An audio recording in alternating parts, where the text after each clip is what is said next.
If you love movies and movie discussions, you've come to the right place. Who am I, you ask? I am The Wiz, and I'm here to review the 1956 Western drama epic Giant, starring James Dean, Elizabeth Taylor, and Rock Hudson, directed by George Stevens. I chose this movie this week because I thought it would be an interesting topic to have Elizabeth Taylor movies since it's her birthday week this week. I guess I should start with how familiar I am with Elizabeth Taylor's work. And I'm going to show this by showing my list of movies that I've seen her in and what I think is her best and worst movies. Here we go. Number 1, The Flintstones. And that's it. Yeah, that's really it. And in the Flintstones, it's like a cameo. It's like about a minute long. And aside from like episodes of The Nanny and that one episode of The Simpsons where she played Maggie for like a few seconds, that's it. That's all I know about her work, to be completely honest. In fact, the most I know of her work is through the tabloids about her personal life and her perfume commercials in the 90s. That's it. That's all I know. And I heard this actress was a very well-known, very beloved actress in big movies. I just never got around to it, which is why I was kind of excited to do these movies and start with what might be her second biggest and most well-known movie, which is the movie that I'm reviewing now, Giant. So let's get into it. Let's get into the review of Giant, directed by George Stevens. But before that, let's get into the plot. The film is based around the relationship between Leslie, who is played by Elizabeth Taylor, and Bick Benedict, who is played by Rock Hudson. It goes from their courtship through their marriage to when they become old. It focuses on the family and the place they live in Texas and the people that surround them, including the odd ranch hand Jet Rink, who is played by James Dean. So now that we've gotten through the plot, let's get into my 3 points. And my first point of the movie is that the 3 principal actors anchor a good cast. I think the 3 main actors do a very good job in this movie. When it comes to the relationship between Rock Hudson's character and Elizabeth Taylor, I think they work out very well together. I can believe that they are attracted to each other. There is a charisma between the two that makes them engaging. And the cast that surrounds them as well. There's a whole list of characters that come in and out throughout the entire film that makes the movie interesting. And they are also well cast and do a good job as well. But I will say that the 3 principal actors, which is Hudson, Taylor, and Dean, really anchor the film to make it interesting throughout the entire film. But what I will say is that the 3 principal actors, which is Hudson, Taylor, and Dean, do a great job carrying the film. My second point, this is a good old/new money storytelling. The first half is essentially a fish out of water story where Elizabeth Taylor's Leslie has to get her bearings together and has to get used to being in Texas and to basically assert her authority as the woman of the household. And then it kind of strays away from that into like what their life is like after a certain event happens. And then it goes into this whole other plot line involving old money and new money and how they clash together in the land that they are living in. I won't spoil exactly what happens, but of course you can just read up on it and you can figure that out for yourself. There's definitely an interesting storyline that gets shown in this movie that I think is good, but could have done a lot more with that if they wanted to get more in-depth into it. But then again, now I'm thinking about it, it probably would have been a 4-hour film instead of a 3.5-hour film. Maybe that would not be such a great idea on that end. But it's definitely an interesting story, and it really makes the second half a little more interesting. I like how the plot diverges into something else into the second half of the film. And my third point, the characters are sort of lacking in this movie. I will say this is an entertaining movie. I do like this movie. But if I'm being honest, for a 3.5-hour film, the principal actors, with I think the main exception of Jet Rink, who is played by James Dean, they don't really go through that big of a change except for maybe aging and certain things with their relationship. The characters themselves don't really change. Leslie is as headstrong as she always is throughout the entire film. Bick is as much of an asshole as he always is throughout the entire film as well. That doesn't change except for maybe the last 5 or 10 minutes of the film. But I would really like to have more developed characters, specifically with the main leads. Now, this doesn't become a big problem, I will say. And I think that's mainly because the film makes the decision to just throw a bunch of new characters. Maybe characters get older and they have slight changes and alterations, or different situations happen, especially in the second half. That doesn't necessarily mean that they have to have a deeper character set when it comes to these characters. But if you like rich and well-developed characters, This may not be that satisfying, but the film peppers in all these interesting characters and situations that it's not really that big of a deal. On the one hand, I think the characters are kind of lacking for a 3.5-hour film, but I can't say I was ever bored with this film, which is a weird thing I'm going to have when it comes to recommending the film. So who do I recommend this for? I recommend this for people if you like family dramas. I mean, good God. Like, this is probably one of the more well-known family dramas out there.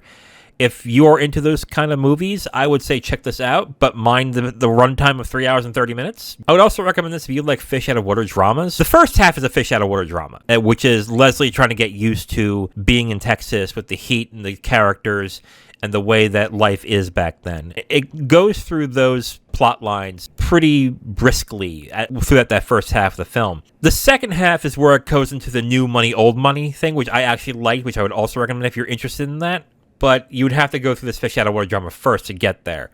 Which, on another hand, now that I'm thinking about it, the second half is more of a fish out of water drama for Bick than anything else. So that kind of works in multiple ways. If you are into fish out of water dramas, that would work out too. Who do I not recommend this for? I do not recommend this if you cannot handle the length.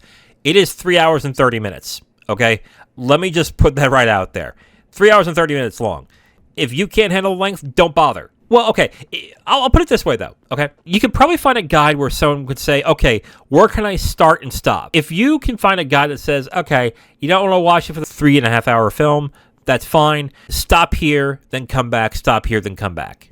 That might be a good idea, but if you're like me and you need to watch the entire movie in one sitting and you just can't handle 3.5 hours, don't bother. I would also not recommend this for people if you are bothered by the old ways.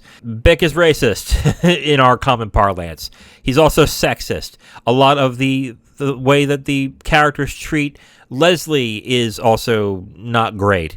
How they treat women, how they treat other people, like stuff like that. Like racism is constantly in this movie until a certain point where the main character looks down on people who look down on people that he's around. If that bothers you, I would say avoid the movie, but I think it does turn around in that end. So unless you're extremely sensitive about this, give it a shot, but otherwise, if you are, go ahead and just not watch the film. So overall, I'm going to recommend Giant. I think it is a good film. I think it was entertaining. Here's the weird position I'm in right now. I watched the 3.5-hour film in one sitting, and I was never bored. I thought it was a good movie. I thought it was entertaining. But nothing really sticks out to me as something that is like of a really high quality where I can like glowingly recommend. I think James Dean is the best actor in this film. I think he plays Jet really well, and he has the most depth of any character in this movie, even though he is a supporting character.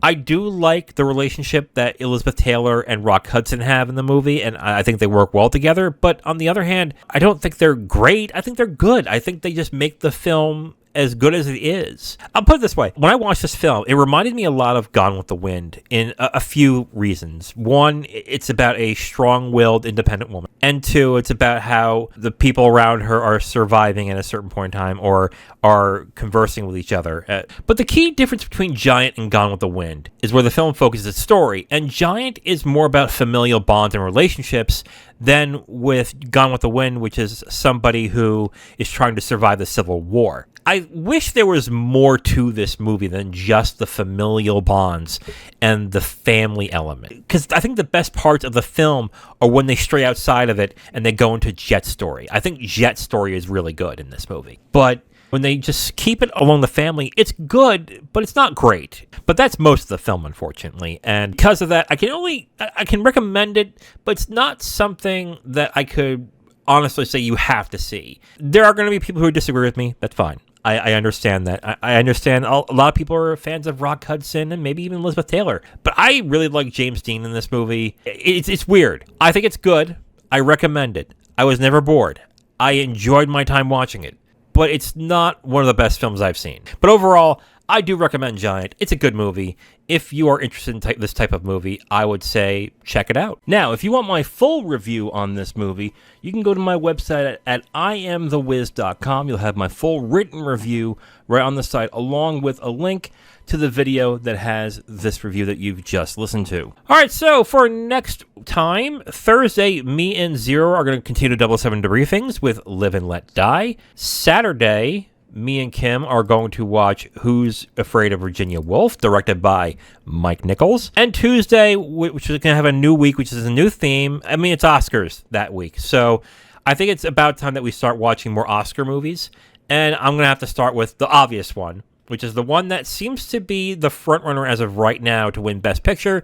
That's Oppenheimer, directed by Christopher Nolan. I wanted to see this for a while. I actually wanted to see it in theaters, but couldn't get around to it. I will definitely want to check this out. I'm a big fan of Chris Nolan, but my favorite film of his is still going to be Memento.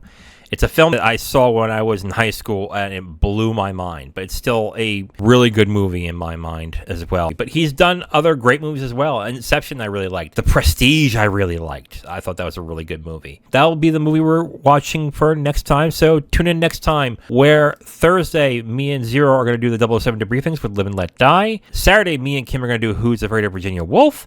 And Tuesday, I will be reviewing Oppenheimer. I am The Wiz, and I'll talk to you next time. Bye.